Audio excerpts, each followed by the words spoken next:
Assalamualaikum warahmatullahi wabarakatuh. Di musim semi tahun 624, Nabi Muhammad mendapatkan informasi dari mata-matanya bahwa salah satu kafilah dagang yang paling banyak membawa harta pada tahun itu dipimpin oleh Abu Sufyan dan dijaga oleh 30-40 pengawal sedang dalam perjalanan dari Suriah menuju Mekah. Mengingat besarnya kafilah tersebut atau karena beberapa kegagalan kafilah sebelumnya, Nabi Muhammad mengumpulkan pasukan sejumlah lebih dari 300 orang yang sampai saat itu merupakan jumlah terbesar pasukan muslim yang pernah diterjunkan ke medan perang. Nabi Muhammad memimpin pasukannya sendiri dan membawa banyak panglima utamanya termasuk pamannya Sayyidina Hamzah dan para calon khalifah pada masa depan, yaitu Abu Bakar As-Siddiq, Umar bin Khattab, dan Ali bin Abi Thalib. Kaum muslimin juga membawa 70 onta dan 3 kuda, yang berarti bahwa mereka harus berjalan atau 3-4 orang duduk di atas satu onta.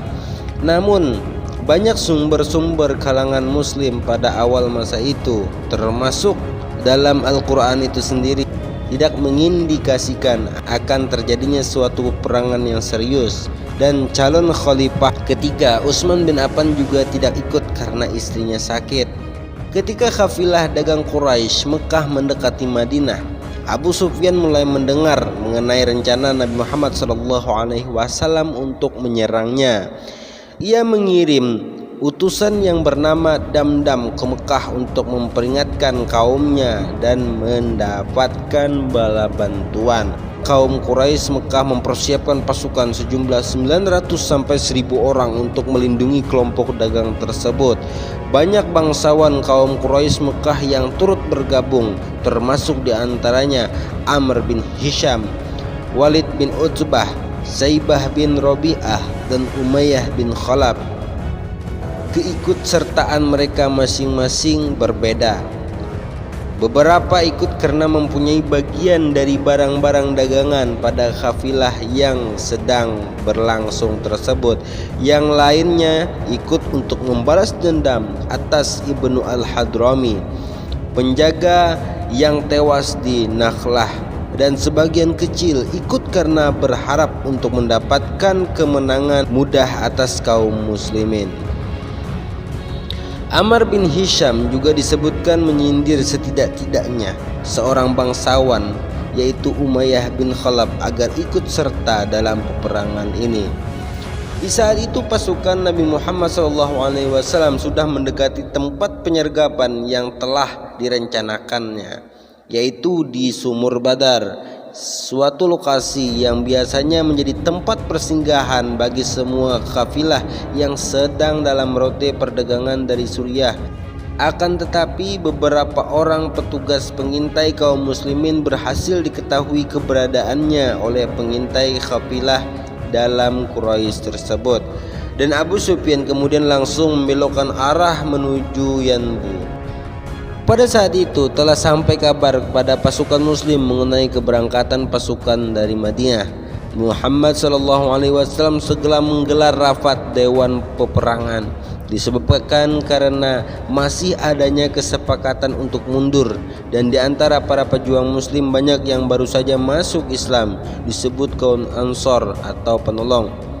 Untuk membedakan dengan kaum muslimin Quraisy yang sebelumnya hanya berjanji untuk membela Madinah berdasarkan pasal-pasal dalam Piagam Madinah, mereka berhak untuk menolak peperangan serta dapat meninggalkan pasukan. Meskipun demikian, berdasarkan tradisi Islam, dinyatakan bahwa mereka pun berjanji untuk berperang. Sa'ad bin Ubadah, salah seorang kaum Ansor, bahkan berkata, "Seandainya engkau ya Nabi Muhammad SAW membawa kami ke laut itu, kemudian engkau benar-benar mengarunginya, niscaya kami pun akan mengikutimu." Akan tetapi kaum muslimin masih berharap dapat terhindar dari satu pertempuran terbuka dan terus melanjutkan peperangan dan pergerakan menuju Badar. Pada tanggal 11 Maret, kedua pasukan telah berada kira-kira 1 hari perjalanan dari Badar.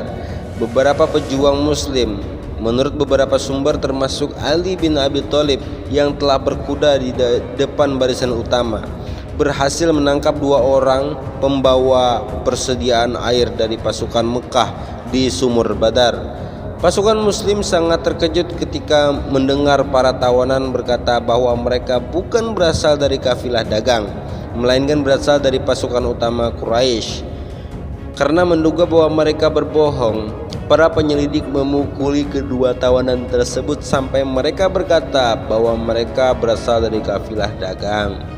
Akan tetapi berdasarkan catatan tradisi, Nabi Muhammad kemudian menghentikan tindakan tersebut.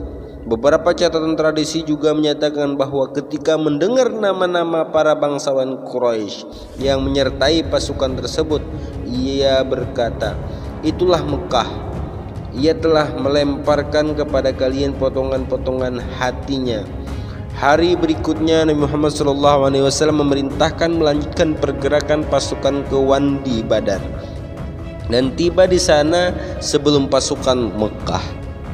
Sumur Badar terletak di lereng yang landai di bagian timur suatu lembah yang bernama Yal-Yal. Bagian barat lembah dipagari oleh sebuah bukit besar bernama Aqanqal.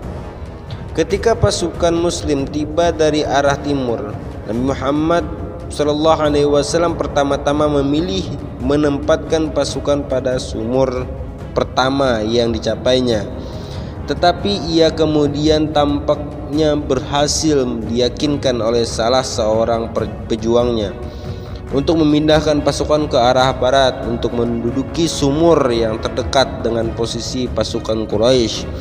Nabi Muhammad SAW kemudian memerintahkan agar sumur-sumur yang lain ditimbuni, sehingga pasukan Mekah terpaksa harus berperang melawan pasukan muslim untuk dapat memperoleh satu-satunya sumber air yang tersisa. Di sisi lain, meskipun tidak banyak yang diketahui mengenai perjalanan pasukan Quraisy sejak saat itu, mereka meninggalkan Mekah sampai dengan kedatangannya di perbatasan Badar. Beberapa hal penting dapat dicatat adalah tradisi pada banyak suku Arab untuk membawa istri dan anak-anak mereka untuk memotivasi dan merawat mereka selama pertempuran, tetapi tidak dilakukan pasukan Mekah pada perang ini. Selain itu, kaum Quraisy juga hanya sedikit atau sama sekali tidak bergabung menghubungi suku-suku Baduy, sekutu mereka yang banyak tersebar di seluruh Hijaz. Kedua fakta itu memperlihatkan bahwa kaum Quraisy kekurangan waktu untuk mempersiapkan penyerangan tersebut karena tergesa-gesa untuk melindungi kafilah dagang mereka.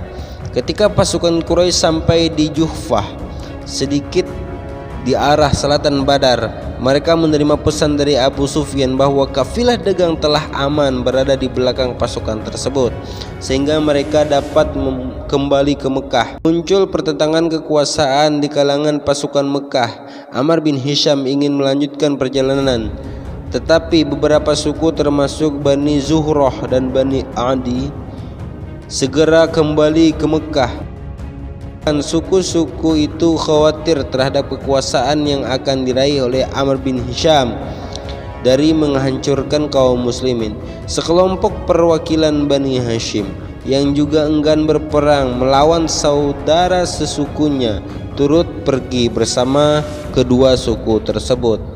Di luar beberapa kemunduran itu, Amr bin Hisham tetap teguh dan keinginannya untuk bertempur. Pada masa inilah Abu Sufyan dan beberapa orang dari kafilah dagang turut bergabung dengan pasukan utama sehingga kan bisa sampai di sana.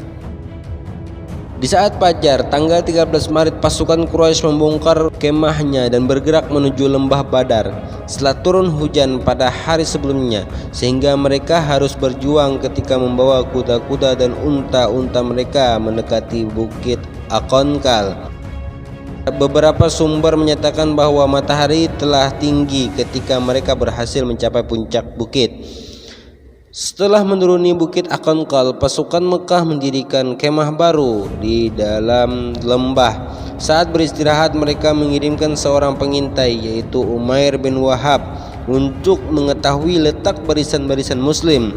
Umair melaporkan bahwa pasukan Muhammad berjumlah kecil dan tidak ada pasukan pendukung Muslim lainnya yang akan bergabung dengan peperangan tersebut. Akan tetapi, ia juga memperkirakan akan adanya banyak korban dari kaum Quraisy bila terjadi penyerangan. Salah satu hadis menyampaikan bahwa ia melihat unta-unta Madinah yang penuh dengan hawa kematian. Hal tersebut semakin menurunkan moral kaum Quraisy, karena adanya kebiasaan peperangan suku-suku Arab yang umumnya sedikit memakan korban dan menimbulkan perdebatan baru di antara para pemimpin Quraisy. Meskipun demikian, menurut catatan tradisi Islam, Amr bin Hisham membungkam semua ketidakpuasan dengan membangkitkan rasa harga diri kaum Quraisy yang menurut mereka agar menuntaskan hutang darah mereka. Pertempuran diawali dengan majunya pemimpin-pemimpin kedua pasukan untuk berperang tanding. 3 orang Ansar maju dari barisan Muslim, akan tetapi diteriaki agar mundur oleh pasukan Mekah yang tidak ingin menciptakan dendam yang tidak perlu dan menyatakan bahwa mereka hanya ingin bertarung melawan Muslim Quraisy. Karena itu, kaum muslimin kemudian mengirimkan Ali, Ubaidah bin Al-Haris, dan Hamzah. Para pemimpin Muslim berhasil menewaskan pemimpin-pemimpin Mekah dalam pertarungan 3 lawan 3. Meskipun Ubaidah mendapat luka parah yang menyebabkan ia wafat. Selanjutnya, kedua pasukan mulai melepaskan anak panah ke arah lawannya. 2 orang Muslim dan beberapa orang Quraisy yang tidak jelas jumlahnya pun tewas sebelum pertempuran berlangsung. Nabi Muhammad SAW telah memberikan perintah kepada kaum Muslim agar menyerang dengan senjata-senjata jarak jauh mereka dan bertarung melawan kaum Quraisy dengan senjata-senjata jarak pendek hanya setelah mereka mendekat. Segera setelah itu ia memberikan perintah untuk menyerbu sambil melemparkan segenggam kerikil ke arah pasukan Mekah. Suatu tindakan yang mungkin merupakan suatu kebiasaan masyarakat Arab. Pasukan Muslim berseru, "Ya Mansur Amit, Ya Mansur Amit, Ya Mansur Amit," dan mendesak barisan-barisan pasukan Quraisy. Besarnya kekuatan serbuan kaum muslimin dapat dilihat dari beberapa ayat Al-Quran yang menyebutkan bahwa ribuan malaikat turun dari surga pada pertempuran Badar untuk membinasakan kaum Quraisy. Apapun penyebabnya, pasukan Mekah yang kalah kekuatan dan tidak bersemangat dalam peperangan segera saja tercerai-berai dan melarikan diri.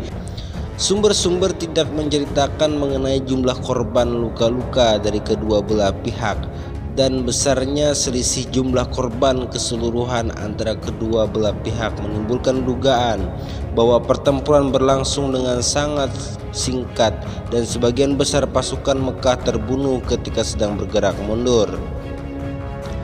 Selama terjadinya pertempuran, pasukan Muslim berhasil menawan beberapa orang Quraisy Mekah.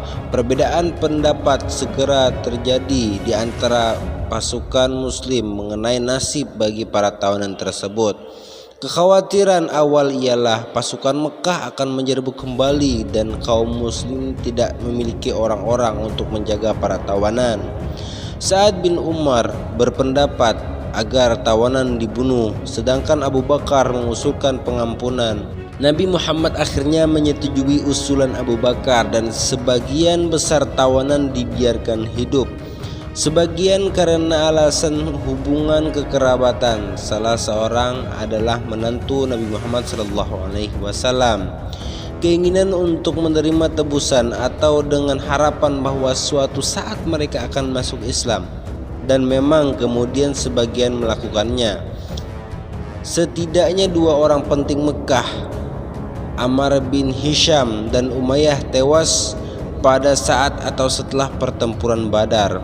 Demikian pula dua orang Quraisy lainnya yang pernah menumpahkan keranjang kotoran kambing kepada Nabi Muhammad SAW saat ia masih berdakwah di Mekah, dibunuh dalam perjalanan kembali ke Madinah. Bilal, bekas budaknya Umayyah, begitu keinginan membunuhnya sehingga bersama sekumpulan orang-orang membantunya, bahkan sampai melukai seorang muslim yang ketika itu sedang mengawal Umayyah. Beberapa saat sebelum meninggalkan Badar, Nabi Muhammad SAW memberikan perintah agar mengubur sekitar 20 orang Quraisy yang tewas di dalam sumur Badar. Beberapa hadis menyatakan kejadian ini yang tampaknya menjadi penyebab kemarahan besar pada kaum Quraisy Mekah. Segera setelah itu beberapa orang muslim yang baru saja ditangkap sekutu-sekutu Mekah dibawa ke kota dan dibunuh sebagai pembalasan atas kekalahan yang terjadi. Berdasarkan tradisi Mekah mengenai hutang darah, siapa saja yang memiliki hubungan darah dengan mereka yang tewas di Badar haruslah merasa terpanggil untuk melakukan pembalasan terhadap orang-orang dari suku-suku yang telah membunuh kerabat mereka tersebut. Pihak muslim juga mempunyai keinginan yang besar untuk melakukan pembalasan karena telah mengalami penyiksaan dan penganiayaan oleh kaum Quraisy Mekah selama bertahun-tahun. Akan tetapi selain pembunuhan awal yang telah terjadi, para tawanan lainnya yang masih hidup kemudian ditempatkan pada beberapa keluarga muslim di Madinah dan mendapat perlakuan yang sangat baik, yaitu sebagai kerabat atau sebagai sumber potensial untuk mendapatkan uang tebusan. Berikut poin-poin penting yang terjadi pada Perang Badar. Nantikan perang-perang selanjutnya di Latif Al-Fawad. Selamat menyaksikan dan menantikan rilis video selanjutnya.